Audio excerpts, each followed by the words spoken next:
Hey everyone, how are you all? I hope you are well preparing for your board exams. पता क्या होता है कि अक्सर ना बच्चों को क्वेश्चंस तो सब आते होते हैं, बट प्रॉब्लम कहाँ पे बच्चा फेस करता है कि उन क्वेश्चंस को कैसे अटेम्प्ट करना है और कितने वर्ड्स में आंसर लिखना है, कितने मार्क्स का क्वेश्चन है, उसके अकॉर्डिंग बच्चों को ये बच्चे जज नहीं कर पाते हैं कि हमको 5 मार्क्स के अकॉर्डिंग हमें वर्ड लिमिट क्या रखनी है, 3 मार्क्स के अकॉर्डिंग वर्ड लिमिट क्या है, एमसीक्यूज के आंसर हमें कैसे लिखने हैं। तो आज की इस शॉर्ट वीडियो में I will go to tell you कि आपको पेपर साइंस का जो है वो कैसे अटेम्प्ट करना है। ठीक है, क्योंकि अटेम्प्टेशन जो है वो बहुत मैटर करती है अगर आपको स्कोर अच्छा लेना है। ठीक है, ओके। तो आज का जो रहेगा ना, सबसे बड़ी बात है कि how to attempt CBSE board science paper.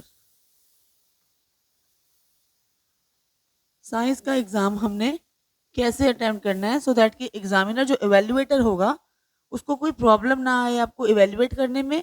और जब आपने पेपर बहुत अच्छे से अटेम्प्ट किया होगा ना, then evaluator will give you marks. मतलब आपको जितने आपको लग रहा है ना कि हमने इतना अच्छा आंसर लिखा था, उसके अकॉर्डिंग ही आपको मार्क्स मिलेंगे अगर आपने अटेम्प्ट पेपर को बहुत अच्छे से किया होगा। तो जो आपका साइंस का पेपर आएगा that will be of 3 sections. उसमें 3 सेक्शंस होंगे आपके पेपर में। फर्स्ट सेक्शन आपका होगा बायोलॉजी का, सेक्शन नंबर 1 बायोलॉजी, और पेपर में बोलेंगे सेक्शन नंबर ए। जो फर्स्ट सेक्शन होगा that will be of biology, और ये जो सेक्शन होगा it will be of 30 marks. ठीक है, फर्स्ट सेक्शन बायो का होगा 30 मार्क्स। सेकेंड सेक्शन जो होगा आपका that will be of chemistry. ठीक है, और ये केमिस्ट्री का जो सेक्शन आएगा ये आपका आएगा 25 मार्क्स, राइट। और जो थर्ड सेक्शन होगा आपका सेक्शन नंबर सी, वो होगा आपका फिजिक्स का। ठीक है, और जो फिजिक्स का सेक्शन आएगा वो भी आपका होगा 25 मार्क्स का। अब इसमें क्वेश्चन कैसे आएंगे? क्वेश्चन इसमें आएंगे one MCQs, multiple choice questions. ठीक है, मल्टीपल चॉइस क्वेश्चंस को करने का तरीका सिंपल सा तरीका है। आपने क्या करना है मल्टीपल चॉइस क्वेश्चंस में, जैसे क्वेश्चन का नंबर डाला और ऑप्शन नंबर जो भी है ए या बी वट जो भी ऑप्शन नंबर है, you don't need to write the whole answer. आपको पूरा आंसर लिखने की नीड नहीं है। जस्ट आपको क्वेश्चन का नंबर मेंशन करना है और जो आंसर सही है उसका ऑप्शन ए बी सी और डी, जो आंसर ठीक है। ठीक है, पूरा आंसर लिखने की कोई नीड नहीं होती। Question number 2 option, question number 3 option. बस इस तरह से आपने एमसीक्यूज को सॉल्व कर देना है। ठीक है, उसके बाद अगर हम बात करेंगे 2 मार्क्स क्वेश्चन की, 2 मार्क्स क्वेश्चन, 2 मार्क्स क्वेश्चन में ना वर्ड लिमिट, आपको जो वर्ड लिमिट रखनी होगी, वर्ड लिमिट 2 मार्क्स क्वेश्चन का जो वर्ड लिमिट होगा that will be of 20 to 30 words. 20 to 30 words के बियॉन्ड आपने नहीं जाना जब 2 मार्क्स के क्वेश्चंस की बात आती है। ठीक है, उसके बाद जो है वो हम बात करेंगे 3 मार्क्स के क्वेश्चंस की। 3 मार्क्स की जो क्वेश्चन है, 3 मार्क्स के क्वेश्चन में जो वर्ड लिमिट आएगी आपकी, वर्ड लिमिट इसमें होती है 40 to 50 वर्ड्स। ये 3 मार्क्स की क्वेश्चन है। मतलब आप इसको इसके बियॉन्ड बिल्कुल मत लेके जाना, क्योंकि साइंस के पेपर में इवेल्युएटर क्या चाहता है कि आप टू द पॉइंट आंसर लिखें। अगर आप बिना मतलब की कहानियां बनाएंगे तो इवेल्युएटर जो है वो आपको मार्क्स नहीं देगा, your marks will be deducted. ठीक है, तो इट विल बी बेटर कि आप वर्ड लिमिट का खास ख्याल रखें। उसके बाद आपके पास आते हैं केस बेस्ड क्वेश्चन, 4 मार्क्स में आएंगे केस बेस्ड क्वेश्चंस। ठीक है, ये 3 क्वेश्चन आएंगे, तीनों सेक्शन में एक एक क्वेश्चन आएगा और हर एक का जो मार्क होगा वो 4 मार्क्स होगा।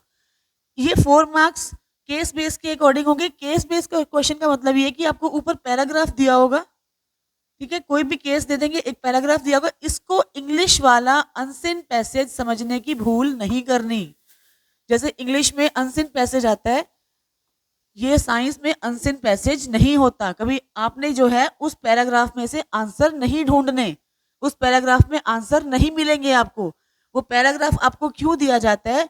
जस्ट कि आप उस पैराग्राफ को पढ़ें और उसकी जितनी भी चीज़ें रिलेटेड चीज़ें हैं वो आप रिकॉल कर पाएँ।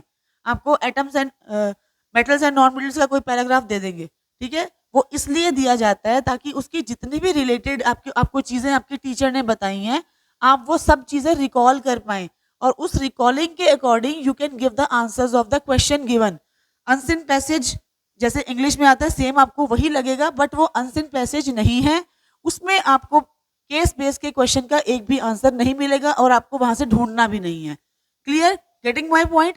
अब यहाँ पे पैराग्राफ बेस्ड क्वेश्चन में क्या है, आपके पास 1 2 3 4 4 क्वेश्चन भी आ सकते हैं एक एक नंबर के, या 3 क्वेश्चन आएंगे जिसमें से दो नंबर का एक क्वेश्चन होगा और एक एक नंबर के 2 क्वेश्चन होंगे। वो एग्जामिनर पे डिपेंड करता है कि उसने जो पेपर सेटर है उसने कैसे सेट किया पेपर। ये आपके हो गए केस बेस्ड क्वेश्चन। उसके बाद जो आपके नेक्स्ट टाइप के क्वेश्चन आते हैं वो होते हैं लॉन्ग 5 मार्क्स वाले, ठीक है? 5 मार्क्स, 5 मार्क्स के क्वेश्चन में आपने क्या करना है, 5 मार्क्स के क्वेश्चन भी जो है लाइक वर्ड लिमिट वैसे तो, क्योंकि 5 मार्क्स से ज़्यादातर जो क्वेश्चंस आते हैं वो भी सब पार्ट्स के अकॉर्डिंग आते हैं, लाइक उसमें फर्स्ट सेकंड थर्ड इस तरह पार्ट्स होंगे। पार्ट्स के अकॉर्डिंग आपके मार्क्स जो है वो कोई 1 नंबर का है या कोई 2 नंबर का, इस तरह से। और 2 और 1 की जो आपकी वर्ड लिमिट है वो आपको ऑलरेडी मैं बता चुकी हूँ, ठीक है? फालतू की कोई चीज़ आपने नहीं लिखनी है। जितना आपसे क्वेश्चन में पूछा जाए just you have to write that only, because it's not history, it's not SST. ये एसएसटी नहीं है, ये हिस्ट्री नहीं है जो आपको सिर्फ लिखने के नंबर मिलेंगे। It is a conceptual subject. यहाँ पे आपका कॉन्सेप्ट क्लियर होना चाहिए, ठीक है? On the basis of that concept you will have to write the answer, just to the point answer, ठीक है? जितना पूछा है उतना ही लिखोगे। अच्छा, उसके बाद हम बात करते हैं न्यूमेरिकल्स की। न्यूमेरिकल्स हमने कैसे सॉल्व करने हैं, आपको न्यूमेरिकल्स का भी बता देते हैं।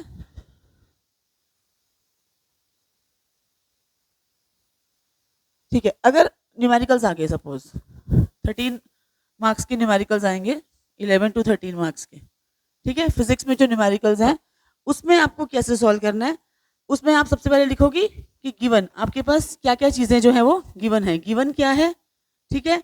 And what to find, what to find, और आपको फाइंड क्या करना है, ठीक है? उसके बाद सॉल्यूशन, सॉल्यूशन से भी पहले you have to write the formula. Number 1 पे जो गिवन है, नंबर 2 पे जो फाइंड करना है, नंबर 3 पे you will have to write the formula, ठीक है? और नंबर 4 पे उसको सॉल्व करेंगे। नंबर 5 पे you have to write the answer, and जो सबसे इंपॉर्टेंट चीज है, you have to put SI units, put SI units in the answer. जो भी आपका आंसर आता है उसमें आपको एसआई यूनिट जरूर लगानी है, बिकॉज एसआई यूनिट का सीबीएसई हाफ मार्क देगी, ठीक है? फॉर्मूला का सीबीएसई हाफ मार्क देगी, ठीक है? अगर मान लेते हैं आपको न्यूमेरिकल ना भी आपसे ये बॉडी सॉल्व हो, सोल्यूशन आप आंसर नहीं निकाल पा रहे हैं, तो you will gate 1 mark, half of formula and half of SI unit. इस चीज का ध्यान रखना। तो मैं आपको बार बार बोल रही हूँ कि कोई भी क्वेश्चन आपने लीव करके नहीं आना है, आपने कोई भी क्वेश्चन छोड़ना नहीं है। आपको कोई क्वेश्चन का आइडिया ना भी होना तो उससे रिलेटेड आपको जो भी दिमाग में आ रहा है you have to write that, क्योंकि सीबीएसई बोर्ड जो है वो मार्क देने में थोड़ी लीनियंट है, ठीक है? वो जस्ट ये जज कर रही है कि बच्चे को आता है लिखना, ठीक है? तो आपको कुछ ना कुछ लिख के आना है, क्वेश्चन को खाली ब्लैंक नहीं छोड़ के आना। अच्छा, जो इस साल सीबीएसई ने एक बहुत बड़ा रूल निकाला है आपकी सेक्शंस के अकॉर्डिंग, वो आपको एक बार फिर से रिमाइंड करा देती हूँ मैं। सीबीएसई ने क्या रूल निकाला है कि जैसे मैंने आपको बताया कि 3 सेक्शंस होते हैं, ठीक है? 3 सेक्शंस होंगे ना, तो आपको क्या करना है, आपको अपनी आंसर शीट, जो आपको आंसर शीट मिलेगी वहां हॉल में जाने के बाद, you have to divide the answer sheet into 3 parts, ठीक है? उस आंसर शीट को आप 3 पार्ट्स में डिवाइड कर लेंगे, ठीक है?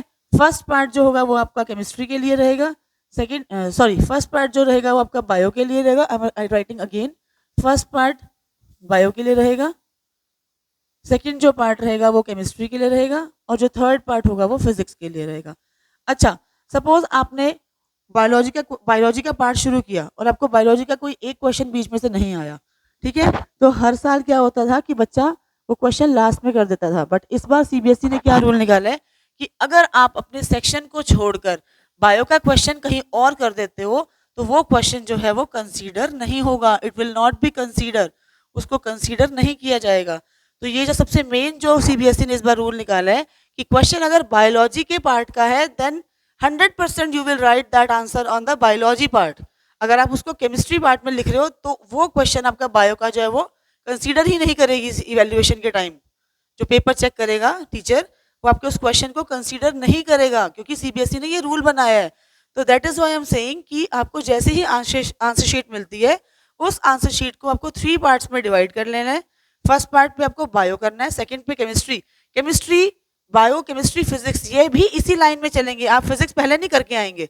फर्स्ट पार्ट में आपने बायो करना है, सेकंड पार्ट में आपने केमिस्ट्री और थर्ड पार्ट में फिजिक्स, और जिस पार्ट का जो क्वेश्चन है वो उसी पार्ट में सॉल्व करके आना है।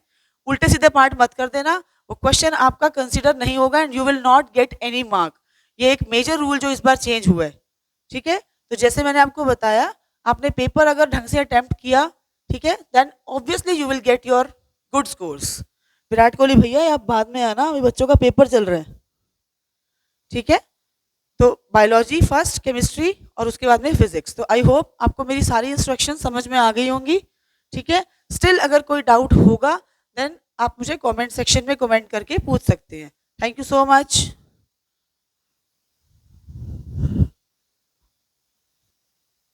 सो all the best my all dear students. बिल्कुल आपको घबराने की बिल्कुल जरूरत नहीं है, ठीक है। आप अपना एफर्ट्स करते रहिए and obviously I know you all will get good scores in the science, ठीक है। सो डोंट क्रिएट पैनिक, बिल्कुल रिलैक्स होकर तैयारी कीजिए एंड बस एक चीज का ध्यान रखना है कि हिस्ट्री या साइंस एसएसटी की तरह आपने कहानियां नहीं बनानी, ठीक है, क्योंकि हिस्ट्री की रिक्वायरमेंट होती है कि उनको आंसर्स बहुत बड़े बड़े चाहिए, बट हमारे यहाँ ऐसी कोई रिक्वायरमेंट नहीं है कि हमें आंसर बड़ा चाहिए, हमें आंसर टू द पॉइंट चाहिए, हमें आंसर कॉन्सेप्चुअल चाहिए, जितना हमसे पूछा गया हमें आंसर उतना ही चाहिए, ठीक है। तो यहाँ वहाँ की बातें नहीं लिखनी। और सेकंड कि आपने जिस सेक्शन का क्वेश्चन है उसी सेक्शन में करना है। And number 3 the most important जो बच्चे कर जाते हैं कि क्वेश्चन छोड़ देते हैं, भैया क्वेश्चन छोड़ना मत, एक भी क्वेश्चन मत छोड़ना, आपको उस क्वेश्चन से जितना भी कुछ भी आता है आप उसको लिख के आना, ठीक है। ये सीबीएसई है, ये सीबीएसई मार्क्स देती है, ठीक है। So don't create panic and all the very best for your exams. God bless you all.